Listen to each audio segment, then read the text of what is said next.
ډیره مننه شهسوار رضا صاحب. ګرانو درنو خوږو مینوالو، شهسوار رضا د ننني پروګرام میلمه دی. خوندوره وینا ترې تاسو واورېده. شهسوار رضا دا راته ووایه چې تعلیم دې څومره کړی دی؟ تعلیم خو مې په 2014 کې 10م جماعت پاس کړی د پنجیل علمي سکول نه. انشاءالله را روان د دې کال کې مې داخلي چې په مطرح کې مې کاغذونه داخل کړي او په خپل کلي پنجیل علمي سکول کې مې انشاءالله چې کوم ځای نه داخله راله نو بیا به تعلیم شروع کوم د وصال خان په سپورټ باندې. صحیح ده. ډېره ښه ده. د کوم یو شاعر نه ډېر متاثر یې؟ امیر وروره که رښتیا را باندې وایي نو دا شاعر ما ډېر زیات خوښېږي چې د هغه په غزل کې معیار هم یو رومانټیک وي، مطلب جانان سره پکې کام غم پکې د کام ستونزې هم پکې. د هغه شاعر مې ډېر زیات خوښېږي چې هغه هر قسم شاعري. صحیح ده. ډېره ښه ده.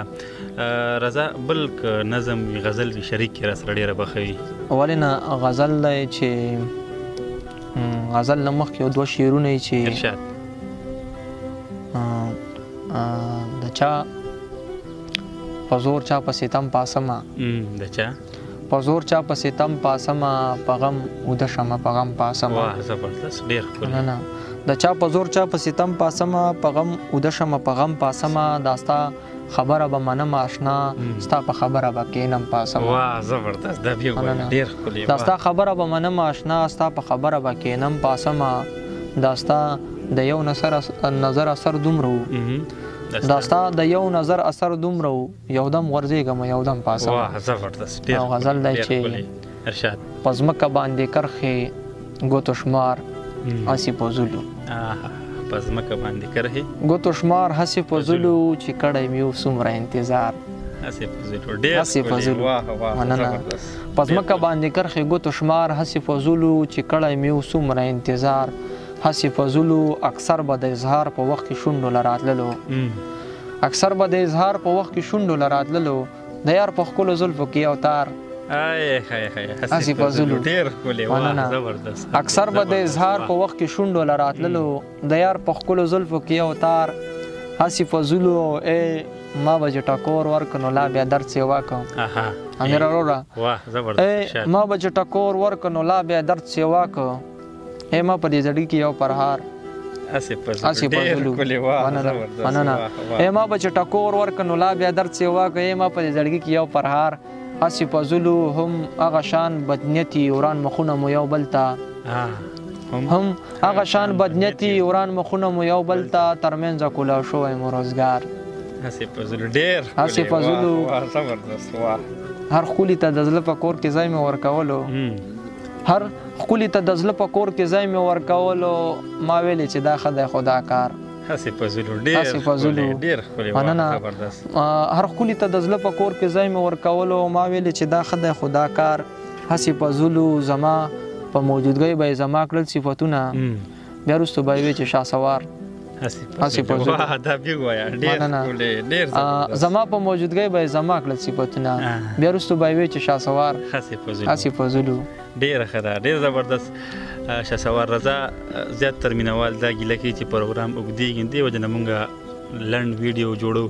مینوالو ته به څه پیغام ورکړې؟ مینوالو ته خو بس دا پیغام ورکړم چې په خپلو بچو باندې دې تعلیم وکړي او ښایسته سبقونه دې پرې ووایي. او بل زموږ شاعرانو ته یوه بیماري لګېدلې چې بې ځایه تنقیدونه کوي، د خلکو د غزلو نظرونه ماتوي. نو زما ورته دا خواست دی چې دا کینې، دا کرکې، دا نفرتونه د زړونو نه وباسئ او دا په مینه باندې بدل کړئ. هېڅ کله هم د چا په مطلب زه ګورم ډېر تنقید داسې ګورم که نه چې مطلب که تنقید ته څو غزل کېدي نو هغه بل څه باندې لانجوي، دا هغه دوبتې ته هغه په تنقید کې وباسي. نو زه ورته وایم چې دا خواست مې ورته چې داسې کارونه مه کوئ، برنا کې تنقیدونه مه کوئ او برنا کې ټوکونه مه لګوئ. شاعرانو ته مې دا سپیشل خواست. ډېره ښه ده. ډېر زبردست. ډېر ښه پیغام دې ورکړه. تلو کې راسره یو لنډ غوندې غزل شریک کړه. ډېره بښي.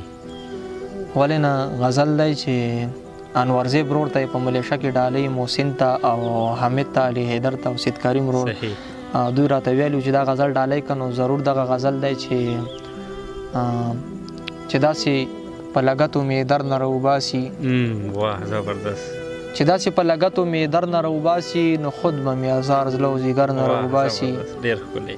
ډیر ښکلی مننه ریباره دې ته زړه مه وغه یار چې زړه نه سخته یې ریباره دې ته زړه مه وغه یار چې زړه نه سخته یې غمي ګورې اکثر خلک زبردست ډیر ښکلی دا به وایه زبردست ریباره دې ته زړه مه وغه یار چې زړه نه سخته یې غمي ګورې اکثر خلک د غر نه راوباسي دې خلکو لاول به څه بدل کې ورکوي دا خلک به د وروسته سمندر نه راوباسي زبردست ډیر ښکلی مننه د خلکو لاول به څه بدل کې ورکوي دا خلک به د وروسته سمندر نه راوباسي که زه په دغه لار باندې ورځم نو زه مین یم دا خبره زبردست ډیر که زه په دغه لار باندې ورځم نو زه مین یم نو دا راپسې ولې سر د ور نه راوباسي مننه که زه په دغه لار باندې ورځم نو زه مین یم نو دا راپسې ولې سر د ور نه راوباسي قرار خو مشکله کټوله شپه کې راشي قرار خو مشکله کټوله شپه کې راشي چې سړي کې میادونه پر هر نه راوباسي واه زبردست زمونږ د پښتنو که داسې حال وي شاسواره یو ورځ به وي چې ټول به خیبر نه راوباسي واه زبردست دا به وایه ډېر ښکلی زمونږ د پښتنو که داسې حال وي شاسواره یو ورځ به وي چې ټول به خیبر نه راوباسي زبردست ډېر ښکلی ډېر زبردست ډېره مننه د وخت راکولو شاسوار رضا صاحب پوره یو جهان مننه ګرانو درنو خوږو مینوالو شاسوار رضا د ننني پروګرام میلمو د دوی وینا سوچ فکر دوی تاسو ته وړاندې کړو امید ساتم چې دا به ستاسو ډېر زیات خوښ شوي وي پروګرام ملګرو سره شریک کړئ موږ خپلو دعاګانو کې یاد ساتئ زموږ په دعاګانو کې به همیشه لپاره تاسو ښاد آباد او بریالي اوسئ د لوی الله په امان پاکستان زنده باد پښتانه پاینده باد والسلام